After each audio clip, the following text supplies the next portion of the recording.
The Charleston Blessing Box supports a network of 250 anonymous food donation sites across the area. Today, I talk one-on-one with the founder of the Charleston Blessing Box, Katie Dalheim, for this edition of Quintin's Close-Ups. And if you haven't already, subscribe to my YouTube channel and like Quintin's Close-Ups on Facebook. Katie Dalheim, welcome back to Quintin's Close-Ups. Thank you so much. You are the founder of the Charleston Blessing Box, which supports a network of more than 250 anonymous food donation sites throughout the Low Country. So what's new? What's now? What's new? So we have been just sort of chugging along. We've added some refrigerators, which are, I think, an amazing addition to the network of boxes that we had. So most of the boxes in the Low Country are just for non-perishable foods. And so you can't put produce or anything that's going to go bad in the heat in those locations. And so adding refrigerators has really been a huge step for us. And so I think that's the most exciting thing that we've got going on lately. So how many refrigerators have you added thus far? So there's several at libraries, which have been added by the library, by the Charleston County Public Library. And then there are several that are at different community centers. There's one at a church downtown on the east side on Shepherd Street. Cool. And then there's one at Habitat for Humanity, the Restore on Johns Island. So there's at least 4 that I can think of off the top of my head that are not at libraries. And then there are several at libraries as well. And now, what exactly is being added to those refrigerators, or what's actually being put inside those refrigerators, I should say? Yeah, meat is a huge addition. The ability to donate protein and fresh vegetables and fruits and produce, eggs, milk, things like that. You know, it's great. We see a lot of donations of things like cereal, but cereal only goes so far if you don't have milk. Things like that kind of can work together. Or, we see a lot of times that people will donate like Kraft macaroni and cheese, which also only works if you have milk. So, so the refrigerators, I feel like, are a whole new sort of level for us, and that's been very exciting to be able to do that. What other levels are you using to make this blessing box more successful? So we've been using social media for years. That really is the best tool that I think spreads the word quickest, and word of mouth. I think the people who host them have been doing a great job of getting the word out that, they have one at their property. And honestly, we have no shortage of people using them and donating to them. There was a time when we first started that I'd get a lot of messages that would say the blessing box at such and such location is empty. And I get those sometimes, especially at the end of the month.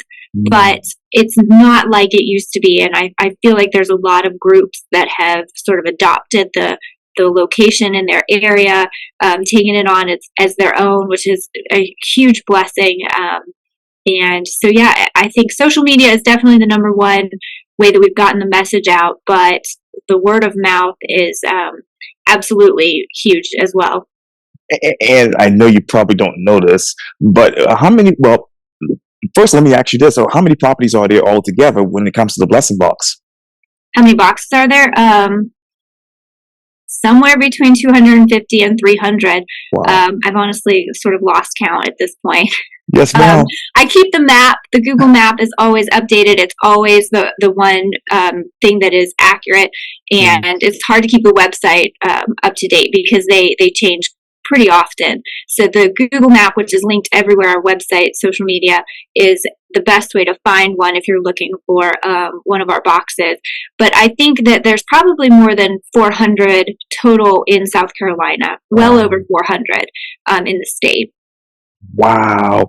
And do you see that number tripling here in the Low Country to the state's average?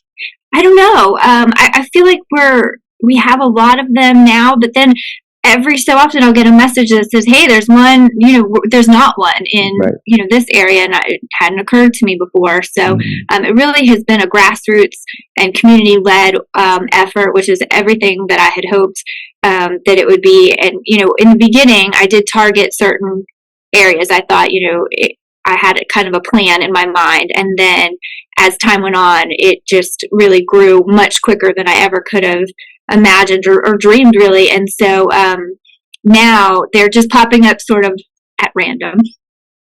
And with the growth here in Charleston, Miss Katie, do you still have a target area where you want to have more boxes? I'd like to have more refrigerators. I'd like to have a refrigerator or several in North Charleston because there's not a network there. We've had one before and had to have that one removed. The property owner had issues and we took that one down. So I'd love to have specifically refrigerators in North Charleston. Wow. So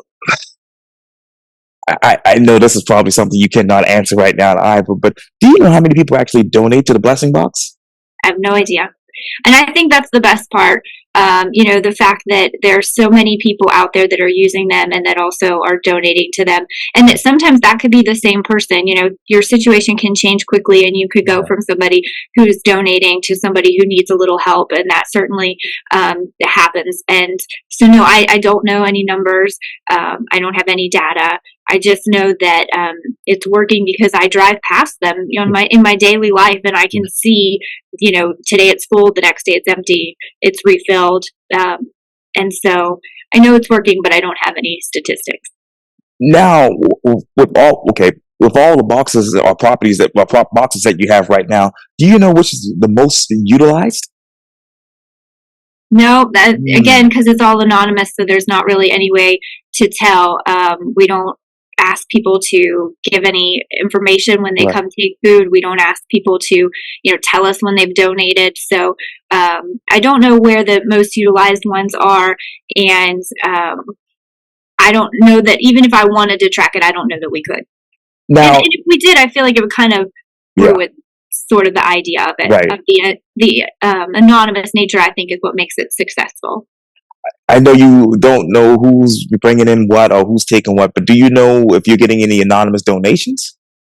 So we're getting a lot of financial donations right now through the website, which has been wonderful. And so we've been using those to do free laundry events. We did one on New Year's Eve. We're going to do another one in March. And those are really fun. And I feel like that's a good way to give back to the different communities that we have a presence in already. And it helps give us sort of more of a sense of community because we can come together in person and do something to help people. And everybody needs clean clothes. So it's sort of like, just like food, everybody needs to eat and everybody needs to wash their clothes to get through the week. So I love those events, and we're using the financial donations in that way right now. Now, where else do you want to take the free laundry events to as far as areas? So we do them mostly on Reynolds Avenue in North Charleston, which is just a fun environment. Like the folks in that neighborhood are so appreciative, and we get so many great volunteers. We've really had good luck there. So definitely we'll continue doing it there. We've done a few on James Island with some different youth groups that have reached out to us and wanted to organize them there. And so I think that I would like to do one, maybe John's Island would be a good location for another laundry event. We just need to find a group of volunteers that wants to take that on. Now, how many volunteers do you need right now? So to do a laundry event, you don't really need a lot of people, maybe 10, just to sort of keep track of things and put quarters in machines and help folks out. So it's really not a big group. I would say less than 10, and it's a great thing for kids because kids love laundry day because they can help and they can, get involved. And it's hard to find events and things to take your children to volunteer. And so this is one way to do that. My children are 8 and 11, and I think they could run a laundry day just themselves without me. Right. Oh, yes. I grew up doing that a whole lot. I know that we just obviously ended December. You just talked about the New Year's event for the free laundry. But when did food insecurity, Katie, reach its peak during that particular month in your mind? Yeah, so I feel like, the end of the year, you see the food holidays, right? You see Thanksgiving and Christmas, and both are, and all the, Hanukkah, Kwanzaa, all the holidays at the end of the year are very food centered. And so there's a lot of need all the time, but there's also, I feel like, a focus on, having a specific dinner, in those months. And so, Thanksgiving, we did a bag, like a Thanksgiving bag campaign to have people donate sort of the whole meal, like everything but the turkey all together. And then we did something similar in December. So, yeah, I do feel like the end of the year really focuses on, family meals, big meals, as opposed to just, Tuesday night dinner. Absolutely, absolutely. And where do you see? I hate to ask this question, a trend in food insecurity in this area. So I think that it's a big issue in our area that I don't hear really in the media at all, talking about, the fact that a lot of our low country is a food desert, and we need grocery stores where folks can walk there, and where food is accessible, that is fresh and is healthy and is not just processed and in a box. And so I wish I heard more people talking about that issue, because I do think that's a big issue, especially in the north area, in Charleston. Yes, ma'am, especially right there in the North Neck there. So, Yeah. how do you all hope, Katie, to actually close the food insecurity gap in the next couple of months? So this is, we've been doing the blessing boxes for almost 6 years now, and I like to think that we've sort of made a dent in the accessibility of food when it's needed on a very short term basis, like not ongoing and not to sustain your household, but just, when you have a gap, when you need to bridge the gap between, a certain day and payday, or your car broke down, or you have medical bills. Like, I really feel like that's the purpose of the Blessing Box Project. And so that's another reason why I say, you might be a donor this month, and then you might be taking food out for your family the next month. I feel like there are structural changes, big structural changes that need to happen in the food industry, and I don't know that that's the place for this project, based on the anonymous nature and things like that. But I hope to bring awareness to those issues, and I hope to get people talking about how, people who look hungry, or people who are hungry, don't always look hungry. Like, you can't tell by looking at someone or seeing what kind of car they drive, or what kind of clothes they're wearing.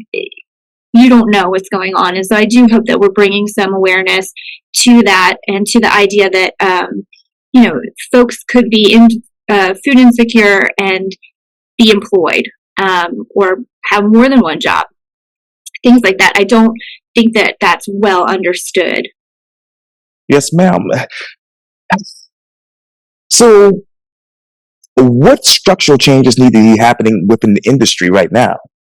Like I said, the fact that we have a food desert in North Charleston, I feel like, is the most urgent local issue that needs to be addressed. And past that, I don't know that that's really my place to say. And what structural changes are you wanting to make within the blessing box to help with that? Yeah, like I said, we have a big reach on social media. I'd really try to bring sort of attention to the folks that I know are doing the hard work and the important work. And, the Jermaine Jenkins at Fresh Future Farm, I feel like, is the absolute pinnacle. I think she's amazing. Miss Regina that runs Destiny's Community Cafe, she's made that into a food truck. I feel like her work is so important, and I want to do everything I can to support her. And there's so many like that, like those two ladies that are really in the day-to-day doing the hard work. And I feel like our role is to, like I said, bridge the gap for families, for if there's something that you need. But then aside from that, really just try to bring attention to the work that other folks are doing that is so important. What is the other work that other people are doing that's not being recognized right now? Ooh, so like I said, I know that the Destiny Community Cafe used to be the only pay-as-you-can cafe in Charleston, and I thought that was just an incredible blueprint and for how they were running their business. And unfortunately, they had to close their brick and mortar location, but now they're doing a food truck business, and they're really bringing food into the places where it needs to be on any given day, because they're mobile. And so I think that more like that, more food justice, which is one of the big things that Fresh Future Farm works on. I think that needs to be highlighted and sort of brought to to the forefront of what folks are talking about when they're talking about the food insecurity and structures. What are those other hidden issues, Katie, that you see within the food insecurity situation right now? Ooh, that's a tough one, Quintin. I think that, folks that work in the food industry tend to be some of the first folks who are food insecure, which is just an observation that I've sort of made over time. Some of the messages that I receive as the page, they talk about, I work at a restaurant and yet I need you to know that this box over here is empty. So I feel like that we have a lot of workers in that industry in Charleston. We have a lot of focus on Charleston as a food town, as a place that people travel to eat here. And then we still have so many people here that are unable to feed themselves and their families on a regular basis. And I think that that's something that needs to be addressed. And you talked earlier about those food trucks. Do you all have an idea to bring like a temporary blessing box to some of these food truck events or food truck festivals? No, sir. No, I think the model that we have going, where they're stationary and you know where to find them and they're on the map, and they might not always be full, or they might not always have exactly what you're hoping is in there. Right. But I think that this model that has been established is working, and so I don't plan to mess with it. Now, what do you want to add to that model to keep this floating for the next 5-10 years? So I have a small group of kids who like to make blessing bags, which I think is so cool. And so they'll message us, especially like we have a company called Bombas that donates socks to us once a year, and I get like 3,000 pairs of socks, and then I try to dole them out to different organizations. And so I have a group of kids that likes to make, they call them blessing bags, and they put hygiene products and snacks and socks and different things, and then they have their sort of stash of the bags, and then they keep them in the car. And so when they're driving around, if they see someone on the side of the road who's asking for help, then they'll just sort of roll down the window and give them a blessing bag. I think that's really easy and something that kids can do, and something that's a nice gesture and that's helpful. And so I love to see that, and I just love when kids get involved. That's the thing that kind of makes me the most happy, is when sort of the next generation of people are appreciating the idea that we should just be kinder to each other. We should just be thinking of others when we can, and give back when we can. Absolutely. And you talk about approaching that six year anniversary for the blessing box. So what's the biggest difference from 6 years ago to right now?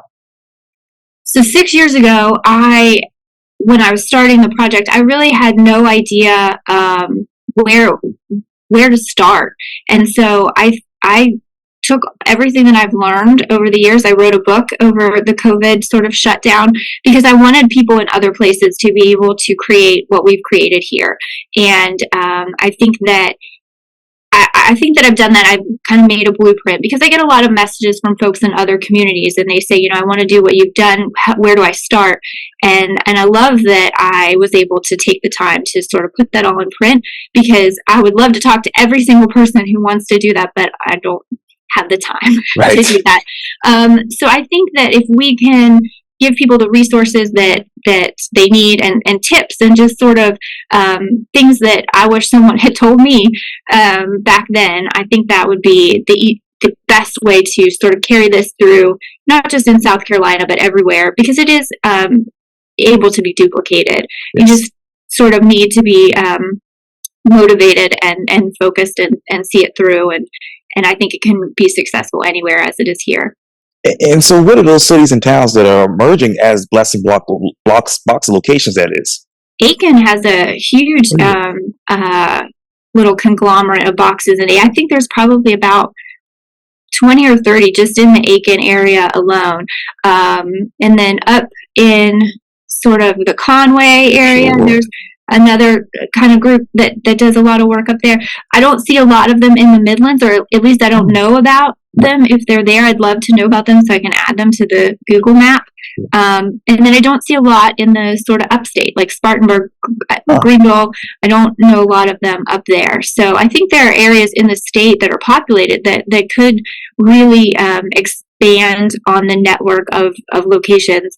And maybe they exist and I just don't know, but I'd love to hear about them if they do, and I'd love to incorporate them into the map that is referenced on Google, because it's viewed a lot. Yes, indeed. Absolutely. Well, Katie Dalheim with the Low Country Blessing Box, thank you so much for your time. And again, welcome back to Quintin's Close-Ups. Thank you so much, Quintin. Always a pleasure. Likewise.